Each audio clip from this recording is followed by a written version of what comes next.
오늘 본문은 하박국 2장이었습니다. 하박국의 말씀은 일관적인 말씀 등하는 다른 말씀입니다. 처음부터 하박국이 하나님께 탄식하며 탄원하는 하나님께 따진 듯한 질문으로 시작하고 있습니다. 그러다 하나님께서 하박국과 탄식과 질문에 대해 답하시면서 이 말씀은 마무리되고 있습니다. 3장 1절 보면 시기온옷에 맞춘 선지자 하박국의 기도라 라는 구절이 기록되어 있습니다. 시기온옷이라는 말이 무엇인지 정확히 알 수 없습니다. 하지만 우리는 시편 말씀을 통해서 시기온옷이 수금과 같은 종류의 악기라는 것을 짐작할 수 있습니다. 당시 수금 연주하고 수금을 가지고 기도할 수 있는 것은 레위지파 사람들이었습니다. 즉 하박국은 성전에 하나님을 찬양하는 직무를 감당하는 레인이라고 우리는 생각할 수 있습니다. 하나님을 찬양하고 하나님 높이는 레위지파 중 하박국, 그럼 하박국이 활동하는 시대는 한마디로 정의한다면 희망 없이 사라져버린 시대라고 할 수 있습니다. 당시 북이스라엘은 이미 아수르에 멸망했고 간신히 염려하고 있었던 남유다. 이 남유다의 어린 나이에 즉위한 요시야는 종교개혁을 단행했고 신앙을 회복하려고 노력했습니다. 요시야는 힘을 다해 찬양과 신앙의 회복을 위해 노력하였습니다. 그의 종교개혁을 쓰러져가는 남유다의 유일한 희망의 도시가 되었습니다. 하지만 요시야는 무리하게 전쟁에 나가게 되고 이집트 왕 바로 느고에 의해 무기토에서 죽게 됩니다. 남유다는 요시야 왕 이후 멸망의 길로 빠지게 되었습니다. 그 이후 모든 왕마다 하나님이 아닌 우상을 숭배하기 시작하였습니다. 하박국이 예언하던 시기가 우상을 숭배하는 왕 하나였던 여호와김 시대였습니다. 여호와김은 무겁게 불태웠고 하나님 믿는 사람들을 박해를 가하기 시작하였습니다. 어려움을 겪으며 소망을 잃어버린 이 상황 속에 하박국은 하나님께 질문합니다. 질문 세 가지가 있습니다. 그 질문 요약하면 첫째는 하나님 왜 부르시셔도 듣지 아니하시고 구원하지 않으시니까. 두 번째는 죄악과 강고와 가득함을 보고서 왜 보고만 계시니까. 세 번째 질문은 율법이 해이해지고 악이 시작되고 정의가 굽어지고 있는데 왜 하나님께서는 모른 척 하십니까? 이 세 가지 질문에 대해서 하박국은 하나님께 탄식하며 질문하는 내용이 바로 하박국의 내용입니다. 이러한 질문을 하박국은 선지자의 모습이 그려집니다. 이해되지 않는 눈앞의 상황들, 고난 중에 있는 하나님의 택한 백성, 하나님의 선민이라고 불리는 이스라엘 백성들, 하나님을 잘 섬기는 왕이 갑자기 죽게 되고 율법을 회복할 일은 없지만 많은 왕들에 의해서 종교에 실패하고 다시 우상으로 빠져드는 이 모습을 보면서 하박국은 탄식하면서 가슴을 찢으면서 하나님께 이 세 가지의 질문을 하게 됩니다. 이스라엘이 구원받고 회복을 원했지만 그러지 않은 모습을 보면서 하박국이 바라고 소망하는 모습과 반대의 모습을 보면서 선지자 입장에서는 이해되지 않을 것입니다.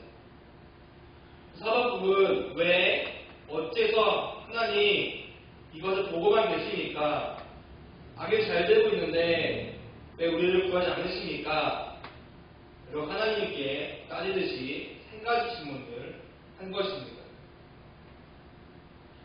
하박국이 말을 보면은 어찌하여 라는 말이 나옵니다. 탄식할 때 하나님 어찌하여 왜 라는 말로 시작하고 있습니다. 시편을 보면 많은 시인들은 하나님께 어찌하라고 질문합니다. 모세도 하나님께 어찌하여 나를 보내시나이까? 라는 말로 질문합니다. 즉 앞에 있는 상황이 이해가 되지 않는다는 것입니다. 이 질문은 내가 생각한 것과는 반대의 상황이나 고난의 상황에서 하나님께 질문하는 것입니다. 하나님, 어찌하여 왜 우리의 상황이 좋지 않습니까? 왜 이스라엘을 구하지 않으십니까? 왜 나의 소망을 이루어지지 않습니까? 우리가 하나님께 질문한 것입니다. 이 질문을 우리도 할 수 있습니다. 하나님, 어찌하여 나의 상황이 좋지 않습니까? 어찌하여 나에게 이런 시간이 오고 고난이 오고 어려움이 있습니까? 그렇게 질문할 수 있습니다. 믿음의 길을 걷다 보면 소망으로 시작했지만 갑작스럽게 절망으로 끝나는 경우를 경험하게 됩니다. 절망의 길로 빠져들지 듯한 느낌이 들기도 합니다. 우리가 생각하지 못한 어려움이나 고난 때 우리는 어찌하여 라고 탄식합니다. 하나님께 질문합니다. 어찌하여 이 상황을 보고만 계십니까? 내가 하나님을 믿고 매일매일 기도하고 성경 읽는데 어찌하여 나에게 이런 시련을 주십니까? 그렇게 질문합니다. 오늘 본문 마지막 절에 의인을 그의 믿음으로 말미암아 살리라 라는 구절이 있습니다. 이 구절은 하박국의 두 번째 질문이 죄악과 강포가 가득함을 보고 왜 보고만 있는지에 대한 하나님의 대답입니다. 악인은 결국 망한다. 그러나 의인은 그의 믿음으로 말미암아 사는 것이다. 의인은 어떤 상황으로서 성공하는 것이 아닙니다.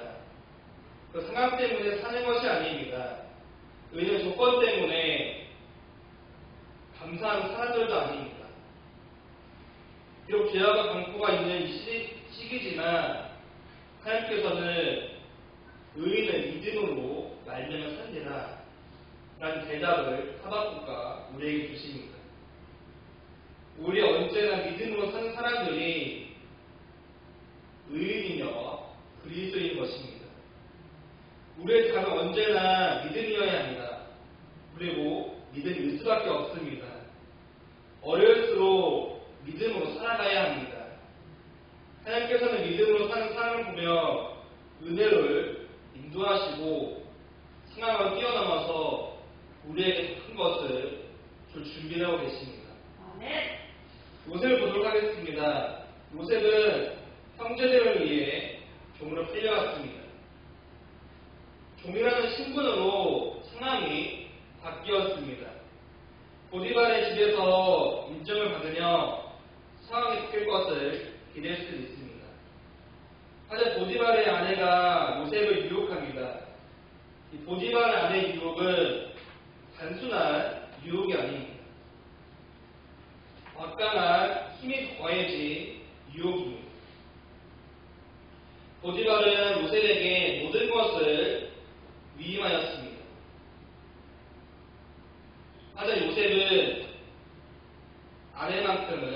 보디발의 아내만큼은 어찌할 수 없다고 그렇게 고백합니다.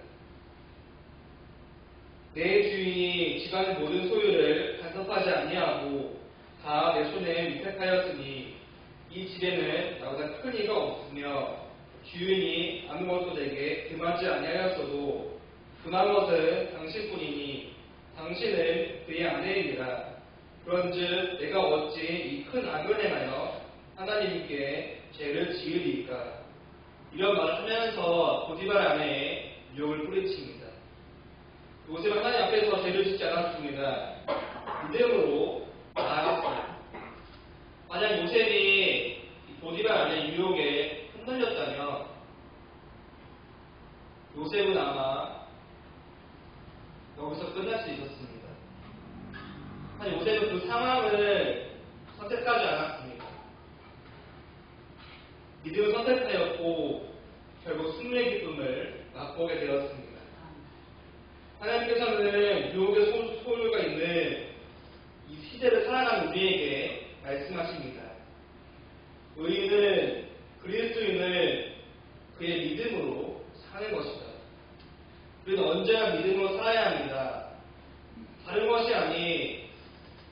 주님께서 주신 믿음으로 살아가야 합니다.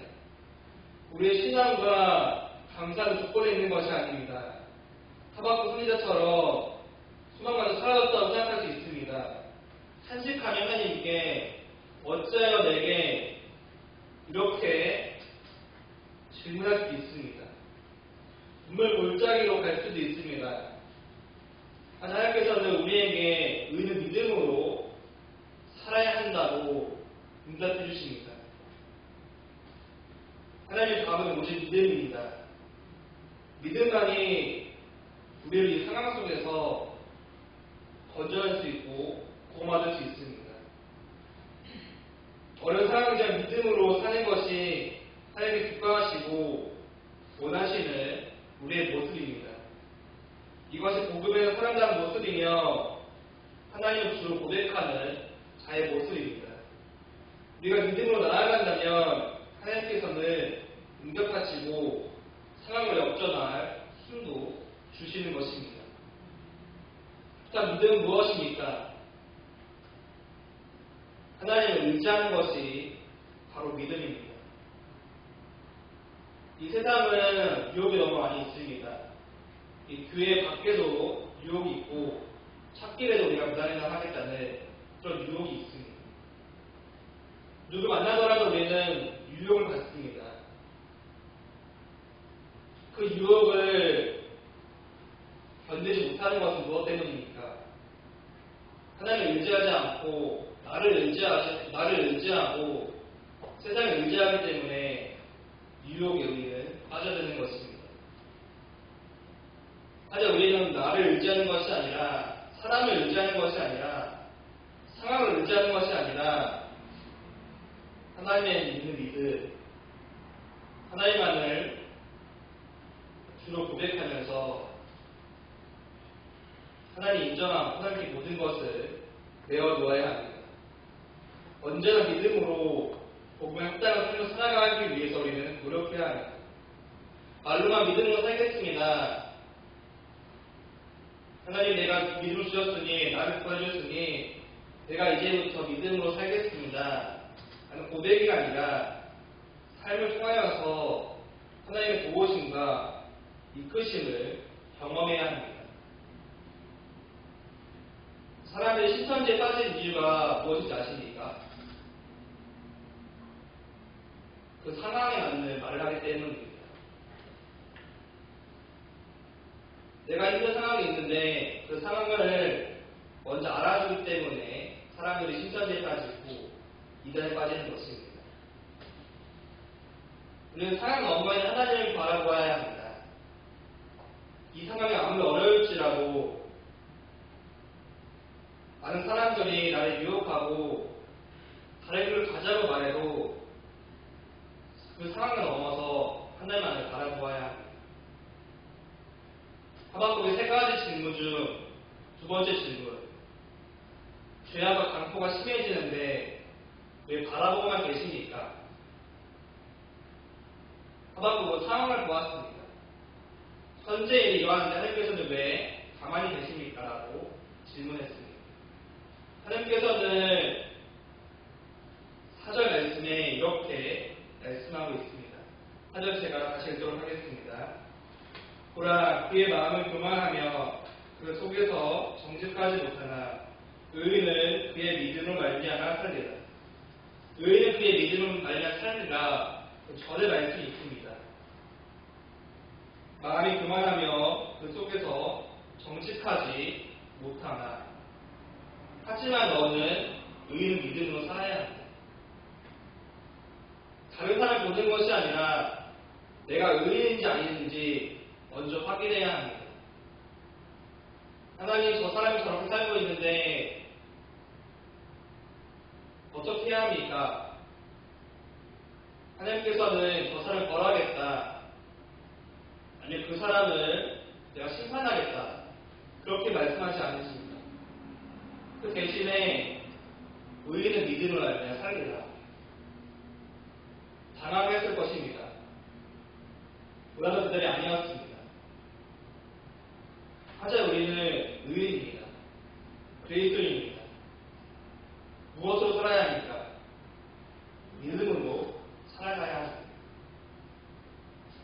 예수를 통해서 믿음으로 살아간다면 죄와 강포가 넘쳐난 이 세상에서 올바르게 살아간다면 하나님께서는 우리의 모습을 보시고 모든 것을 변화시킬 것입니다. 그럼 위해서 먼저 우리 하나님을 의지하고 의인답게 살아가야 합니다. 쉽지 않은 길입니다. 점점 유혹이 더 많아지는 세상 속에서 믿음을 지켜나가기 바랍니다. 그래서 그렇기 때문에 의인이며 그리스도인으로서 이 세상을 말씀대로 살아가야 합니다. 말씀대로 살아간다는 거 항상 예수를 생각하고 십자가를 생각하고 내가 하는 행동 모든 것이 하나님의 영광을 위해서 하나님 나라의 확장을 위해서 살아가야 합니다.